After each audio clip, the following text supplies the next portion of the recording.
Indigo airline एक ऐसी bold strategy execute कर रहा है जो उन्हें एमिरेट्स जैसे ग्लोबल जायंट के लेवल तक ले जा सकता है या फिर उन चैलेंजेस में फंसा सकता है जिसमें किंगफिशर और जेट एयरवेज जैसी एयरलाइन फेल हो गई। आज इंडिया की सबसे बड़ी एयरलाइन जो डोमेस्टिक मार्केट में 60% से ज्यादा शेयर रखती है, अब वो यूरोप और अमेरिका में लॉन्ग हॉल फ्लाइट शुरू कर रही है। और सवाल ये है, क्या ये स्टेप इंडिगो के लिए गेम चेंजर बनेगा? इंडिया में एयरलाइन के लिए प्रॉफिट बनाना इतना सिंपल काम नहीं है। पहला चैलेंज है हाई फ्यूल टैक्सेस, जो डोमेस्टिक फ्लाइट्स के लिए हर लीटर फ्यूल की कॉस्ट को काफी बढ़ा देता है। दूसरा चैलेंज है डॉलर में फ्यूल खरीदना, क्योंकि एविएशन फ्यूल मोस्टली इंपोर्ट होता है और अगर रुपए वीक होता है तो कॉस्ट ऑटोमेटिक बढ़ जाती है। तीसरा चैलेंज है पैसेंजर का प्राइस सेंसिटिविटी। अगर टिकट प्राइस थोड़ा बहुत भी ज्यादा होता है तो लोग तुरंत अल्टरनेटिव ट्रांसपोर्ट ढूंढते हैं। इन्हीं चैलेंजेस की वजह से पहले कई सारी एयरलाइन फेल हो गई है। इंडिगो ने इन्हीं कंडीशन में सर्वाइव किया अपने स्मार्ट लो कॉस्ट मॉडल के थ्रू, जिसमें एक ही टाइप का एयरक्राफ्ट यूज होता है, नो फ्रिल सर्विस होती है और एक्स्ट्रा एड ऑन से रेवेन्यू जनरेट किया जाता है। पर लॉन्ग हॉल फ्लाइट्स के लिए एक अलग चैलेंज है। यहाँ पैसेंजर 8 से 15 घंटे उड़ते हैं और उन्हें क्रैम्प सीट, पेड मील्स और एंटरटेनमेंट के बिना पसंद ही नहीं आता ट्रैवल करना।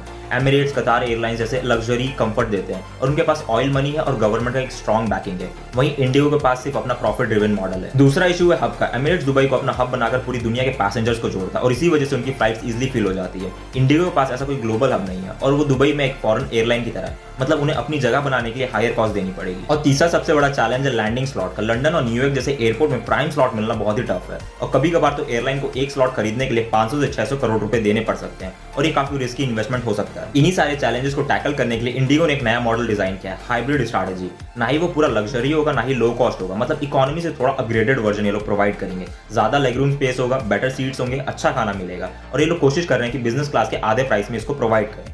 डोमेस्टिक में उनका इंडिगो स्ट्रेच काफी सक्सेसफुल रहा। अब वही अप्रोच ये लोग इंटरनेशनल मार्केट में टेस्ट करना चाह रहे हैं। अब असली सवाल ये है कि ये हाइब्रिड स्ट्रैटेजी इंडिगो को इंडिया की पहली ग्लोबल एयरलाइन बनाएगी। आप क्या सोचते हो? कमेंट्स में बताओ।